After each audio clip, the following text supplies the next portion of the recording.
It will be 50 years since Martin Luther King was assassinated on the balcony of the Lorraine Motel in Memphis, Tennessee. 50 years. 50 years. 50 years. 1965, they did the march from Selma to Montgomery and were beaten on Pettus Bridge. That was a linear journey, straight line journey from one point to another. 50 years has passed, and this disturbed me all night. And quite frankly, I've been wrestling with it for months, because it seems over 50 years we haven't made a linear progression, but rather we have been churning in a giant circle. What would Martin say if he was transported back from heaven to earth and picked up the Washington Post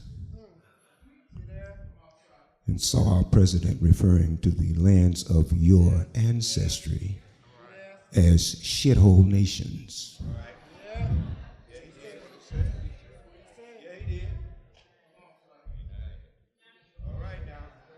What would he say if one of the party leaders in your state legislature said that he wouldn't vote for medical marijuana because it primarily would affect African Americans, and you people are genetically predisposed toward substance abuse? What would he say if he picked up the Wichita Eagle and read on last week a 17-year-old shot two of his brothers on his front porch, and nobody said Black Lives Matter?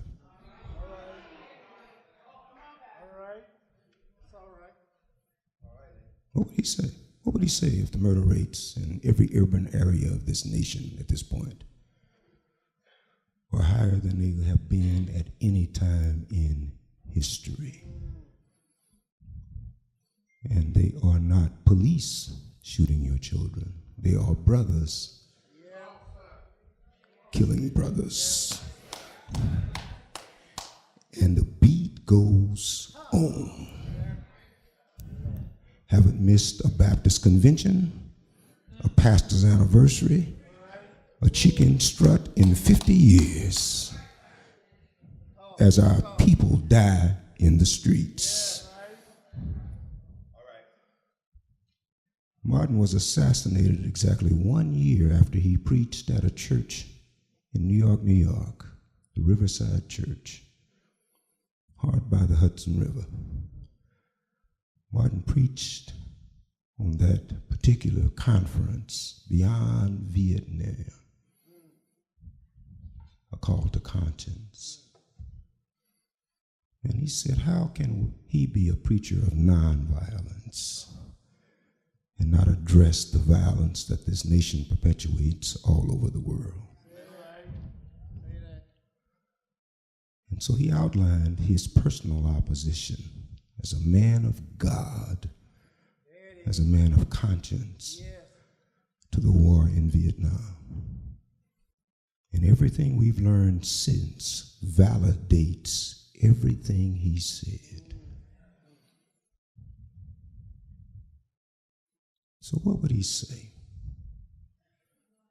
as we tomorrow will gather and shout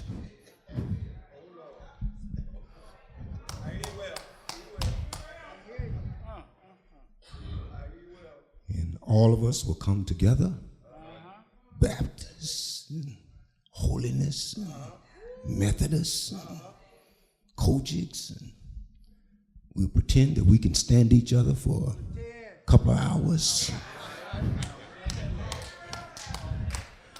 Then we put our coats on and Listen to the preacher say, as Freddie Haynes says, we can fly. We can fly.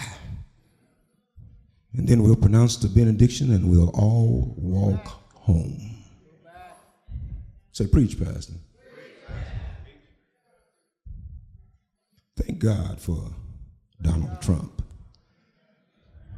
And yes, thank God for him. Because we need people like him that remind us that we haven't overcome. We are overcoming. And Martin warned us about the dangers of falling asleep during a great revolution. And we have slept for 50 years. There are people in this congregation now that really have a vague notion. All they know about Martin is 4 lines. I have a dream. It's 1963, steps of the Lincoln Memorial, Washington, D.C. That's all we know. And then what others have said about him in derogatory fashion. And some of it perhaps may be true, because I've never met a perfect, unflawed man. That's why I'm hesitant to condemn anybody, because I have enough trouble trying to keep Lincoln Montgomery straight. That's why he has to pray every day, because if he don't watch him, that little brother get out of control. Because even though I'm born again, there's still a part of me.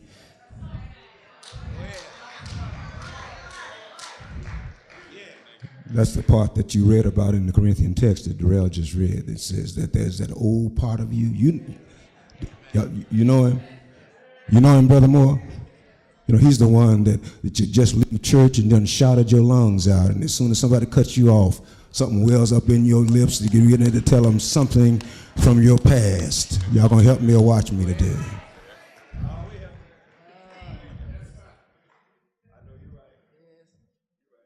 Martin was America's last prophet. And I've explained to you that if Billy Graham is America's pastor, pastors are esteemed, prophets are killed. They're despised. Because the prophetic ministry always rises at a point that the people of God have veered off. And institutional religion veers along with them. And conventions veer along with them.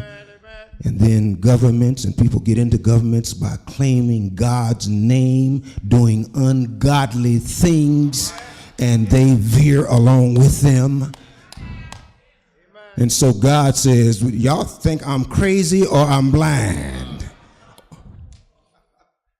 But let me send somebody back to you that will say what I said. Yes, sir. Yes. Yeah. That's why the text is so appropriate, isn't it? Many of you are familiar with it. You know that Jacob had 12 sons. And one of them was called Joseph. He was a son of Jacob's old age. His father was fond of him. Made him a corduroy of many colors. Probably double-breasted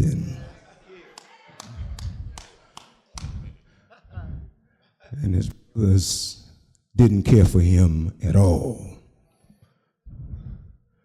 because he had his father's favor. Favor ain't fair. What we have forgotten is that we have God's favor. Say favor. That sense that you have somebody that's an advocate for you. The knowledge that no matter where you go and who tries to dig ditches for you and who tries to talk about you and denigrate you and talk about your ancestry and talk about your inability and your genetic composition, I wish that these brothers would at least read something. Because if I'm genetically predisposed toward addiction, so are you, because we have one origin, one source. And I'm so glad I have Christ. This is what I was going to talk about next week when we talk about coming back to God, because you all react so to racism. He's a racist. He's a racist. He's a fool. And you ought not spend your life dealing with fools. You've got work to do. You've got places to go. You've got achievements you've got to achieve. You've got things you need to do. And you ought not try to live down to people's expectations. Somebody walking down the street with a tiki torch, talking about white lives and y'all ain't this and neo-Nazi. These people are insane. And if God be for you,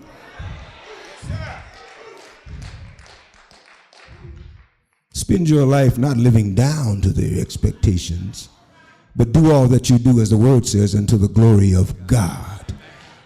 And when Carl Brewer says that when God speaks to you in the midnight hour and you don't want to do it, it ain't about what you want to do. It's about what you are called to do. You think Martin would want to do what he did? Martin had a doctorate. He could have left Montgomery, and especially after the success of the bus movement, he could have left the country. Won the Peace Prize. He could have went anywhere in the world.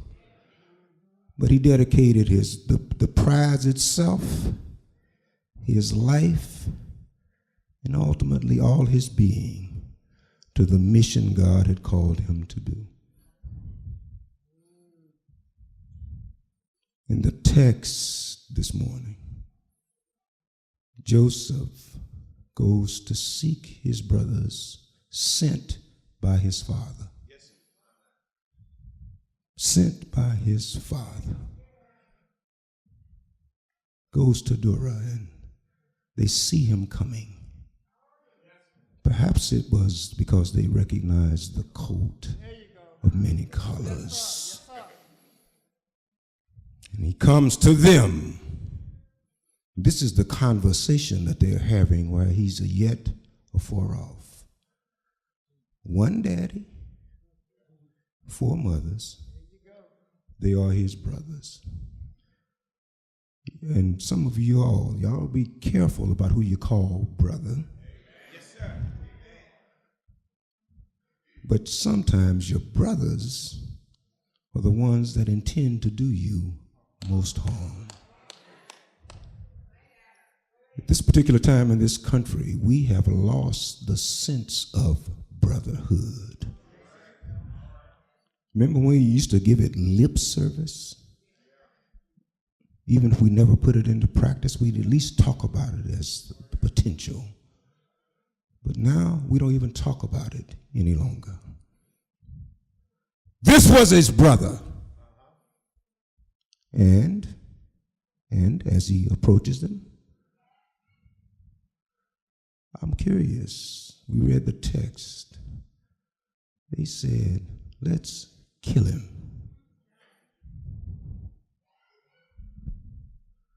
What did he do? Yeah.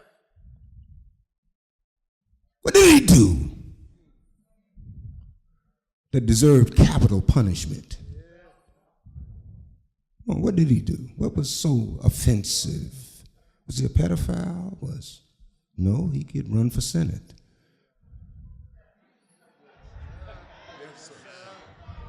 Was he an adulterer? No, he would be the governor of Missouri. Say, preach, Pastor.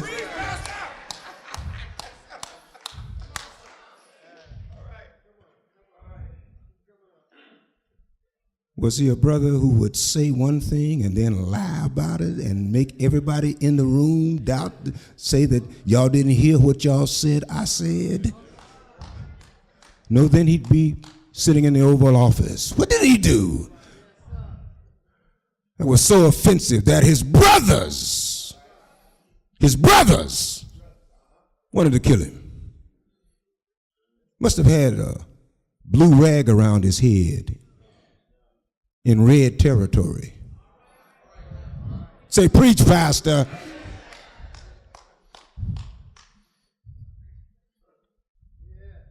Must have went to a different school, or maybe Maybe he was selling death on a corner. No, they would have made a movie about him, and you all wouldn't come to Wednesday in the Word because you'd be watching it every day. It's called Power. As the contemporary slave trader is deified on television and everybody watches. Why is it that we want to embrace those who either talk about your mama, your sister, and your daughters, or sell you death on the corner?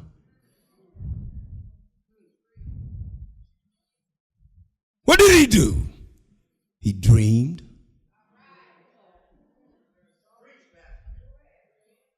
Well, what was the dream, Pastor? Two are listed in the text. One, he said, I was in the field harvesting. I was working. We were collecting sheaves. Sheaves, Pastor? You all call them shocks. No, not the basketball team, the harvest. And you gather it together and wrap it. And then you stand it in the field. Remember the song we used to sing, Robert Burton, about bringing in the sheaves? We shall stand rejoicing, bringing in the sheaves. This was the literal harvest, but Joseph had the audacity to say, but in my dream, your sheaves bowed to mine. Then the second dream was, he said, I can't quite figure this out, but the moon, the sun, and the stars bowed to me. And his brothers say, who this think he is?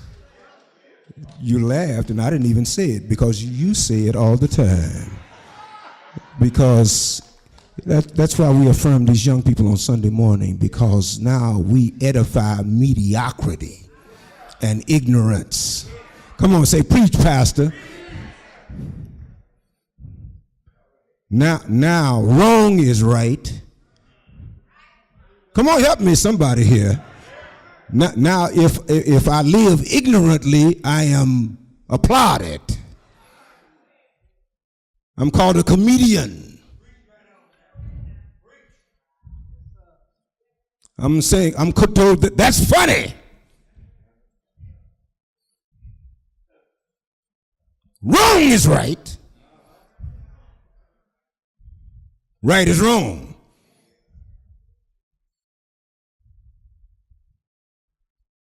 He dreamed. Dream, young people. But, you know, there are two sources for dreams. And perhaps I shouldn't say that Joseph was dreaming. Joseph had visions. There are nights I dream because I ate pizza too late. And then Sister Montgomery has to endure me running from people and people trying to shoot at me and all of that. But then there are nights that when I slumber at rest and God speaks to me. And those are not worried about somebody chasing me or trying to shoot me, because he speaks. And it ain't my dream, it's his. And what he says is write the vision, make it plain, and then tell everybody it will surely come to pass. Can I get some help in the house this morning? And so that's not really a dream, that's a vision. And when God gives a vision, nothing a man can do is going to stop it. In one more year after this year, we're going to commemorate 400 years of our sojourn in this country. We didn't come on the Mayflower, we came on a Dutch slaving trip and landed in Jamestown Harbor, 1619. We've endured 200 years of slavery, 100 years of Jim Crow, and now we're struggling in the promised land. And some of you all are whining every step of the way. Listen, I've tried to share with you. I read the word. Alfred, the word didn't say the promised land was where you get a welfare check and you don't have to fight no giants and everybody loves you. Can I get a witness in the house? Moses says, when y'all go over, there are giants over there. There are enemies over there. But when you cross over, God's going to show you that he's going before you. He's going to part the Jordan, walk before you. Every place your foot shall tread, God is going to give you. Every enemy that arises, God's going to make a way. Every time they stand up and tell you what you ain't, God's going to tell you what you are. Can I get some help in the house? Every time they put you down, God's going to build you up.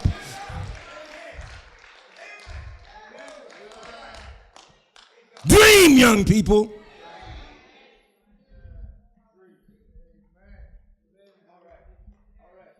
And then when they say, you think you better than us, say, no, I'm better than that. And you know what? You better than that too. You just don't know it.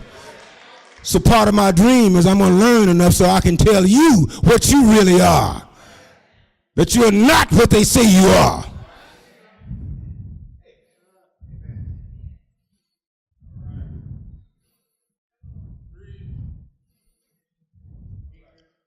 Why is it that whenever somebody dreams, the first thing we want to do is kill them? What is it about the human condition?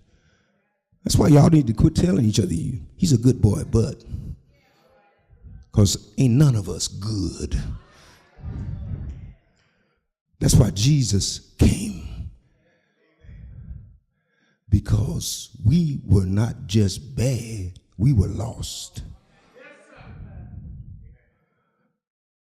Joseph didn't represent a threat to his brothers.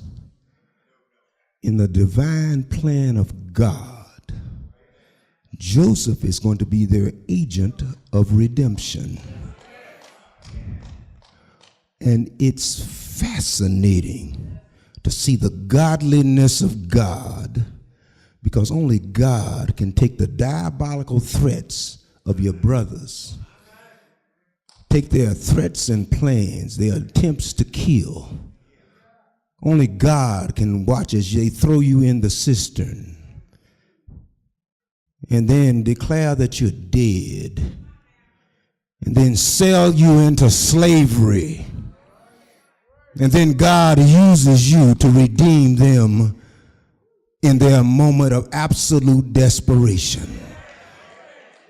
And then only God will let you stand up before all of them. And when they think that you're going to shoot them all and give them what they deserve, only God can give you the audacity to stand up and say, you meant it for evil, but the Lord meant it for good.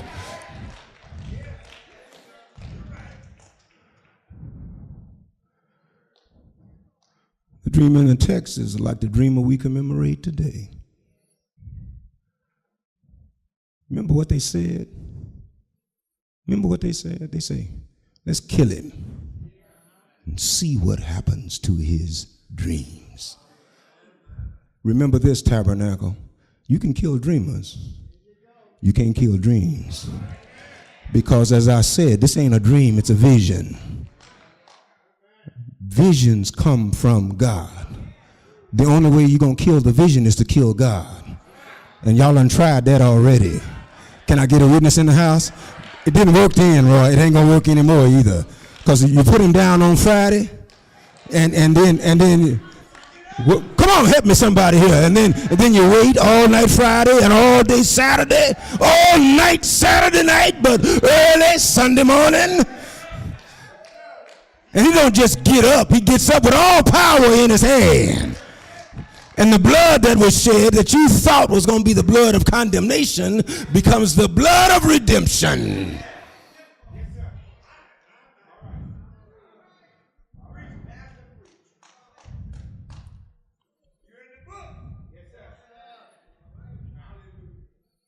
So Martin dreamed. What did he dream? 50 years later, we're still trying to kill his dream. Martin dreamed simply that his children would be judged by the content of their character rather than the color of their skin, that all humanity would sit at the table of brotherhood. Can I get a witness in the house?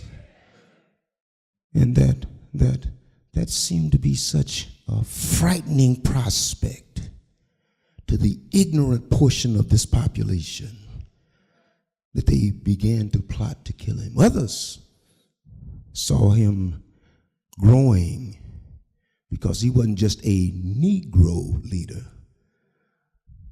He was a prophet to the world. Because he began to talk about the reason you all fight over the crumbs and talk about let's ban immigration and the Hispanics getting all our jobs. And ain't nobody in this room willing to dig potatoes and plant tomatoes and work as a maid. Come on, help me somebody here.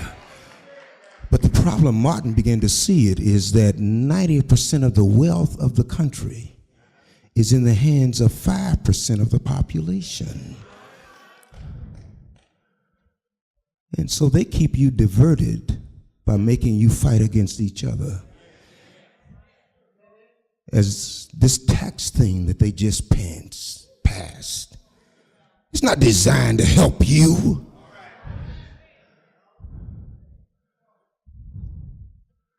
Greed makes us killers. Selfishness makes us assassins.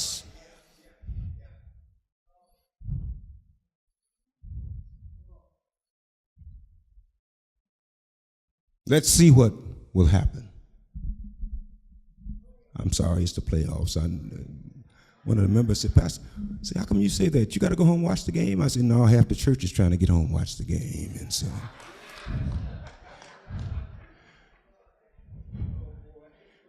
but it ain't no game, y'all.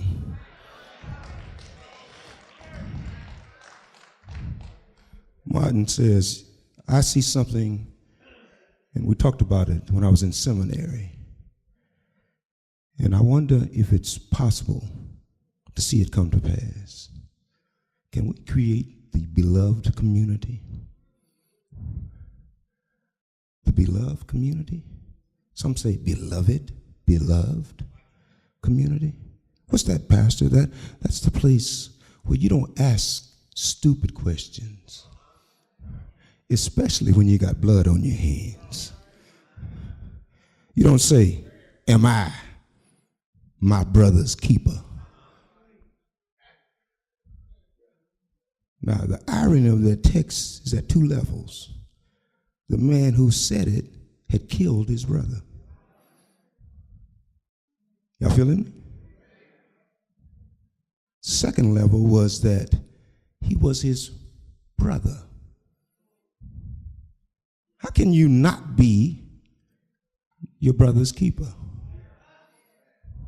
How can you claim to follow the brother who came through 42 generations, who sat at the right hand of the Father, but wrapped himself in humanity, born in Bethlehem? When you were sick, healed you. When you were blind, opened your eyes. When you were caught in adultery, in the very act, forgave you and stopped religious folk from stoning you, and didn't even ask, where's the brother if she was caught in the act? Why didn't you bring them both? Because we never do. Because that's how we operate. That's why time is up now, and I applaud every woman who says, you know what, I've had enough of this. I've had enough of this.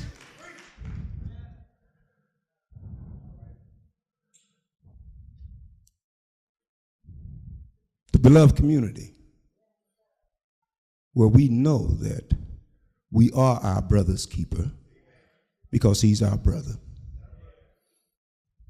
And because if someone had not kept you, And if it had not been for the Lord on your side. Come on, everybody, every bootstrapper in here, raise your hand. Bootstrapper, pastor? I pulled myself up by my own boots. Ain't nobody helped me. Come on, raise your hand. If you made it by yourself, say, I did it by myself. And I'm going to say you a lie. Because nobody does anything by themselves. Because you wouldn't even know what your boots were if God hadn't given you a reasonable portion of your health and strength.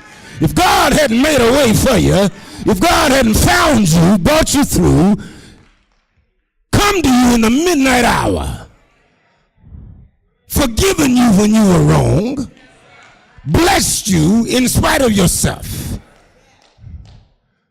Brothers and sisters hadn't walked over all those dangerous toils and snares. I'm going to die in debt, not to MasterCard.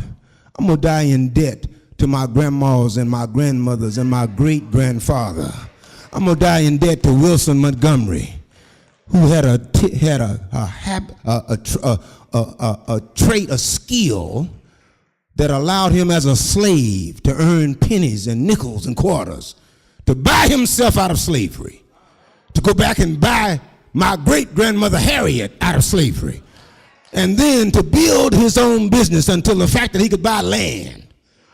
And in Redneck, Texas, donate money and land for the Montgomery Wright Cemetery. Because, you know, we had to have a fence. Because black folks and white folks couldn't even die together.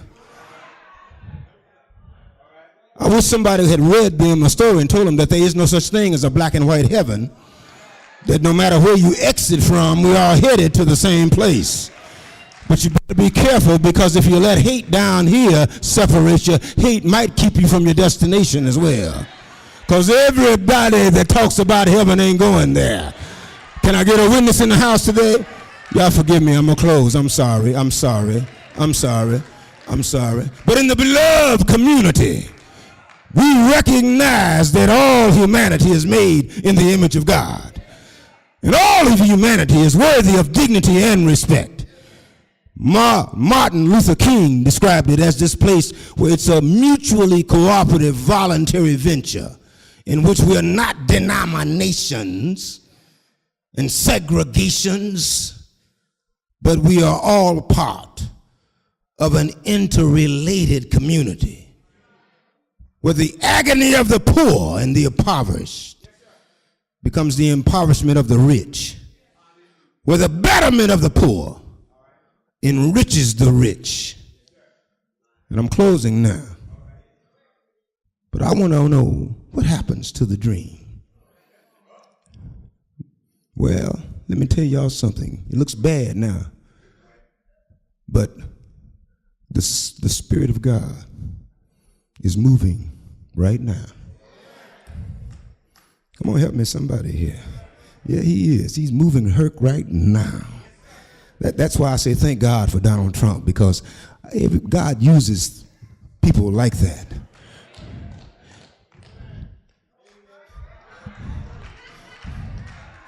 Because he wakes us up. Can I get a witness in the house? Because you know you can get so comfortable and it ain't really a comfort zone. It's the rut of practice. Come on, you're discomfortable, but you're uncomfortable, but you stay in a rut. You know, I can rut the church, I can rut here, I can rut the same old song and pray the same old prayer. And since I ain't expecting God to do nothing, he doesn't. Can I get a witness in the house? But then something happens that begins to wake us up. And I sense that the Spirit of God is waking us up. Carl may be a part of that whole equation, but beyond the governor's mansion, God is still on the throne. And I don't know whether y'all know it or not, but Amos said one day righteousness will run down as a mighty stream, and justice as the rivers of waters. Yes, God is still at work. And so on tomorrow, no matter how trivial it is, I'm going to shout. Not because we're faking it on tomorrow, but because God is going to work it out. And I know Jesus will work it out. Y'all say if you let him. I say he's going to work it out even if you try to stop him. So what happens to the dream? The dream is a vision, and the vision will come to pass. Write the vision. Make it plain. And though it tarry, wait on it. Can anybody say wait? Wait. Wait. Because God will work it out.